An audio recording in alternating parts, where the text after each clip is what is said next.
Hello friends, welcome back to the new video guys. In this video guys, I am going to show you guys how can you on your do not disturb in your Infinix phone.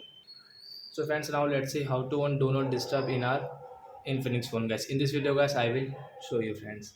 So first of all guys, open your phone setting to on your do not disturb mode guys.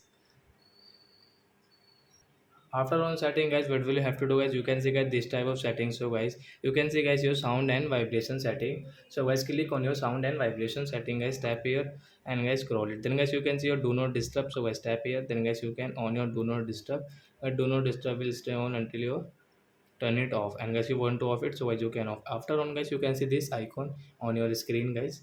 After guys, you cannot listen guys your alarm and notification sound and ringtone sound guys. And guys you want to off, so guys you can off from here guys.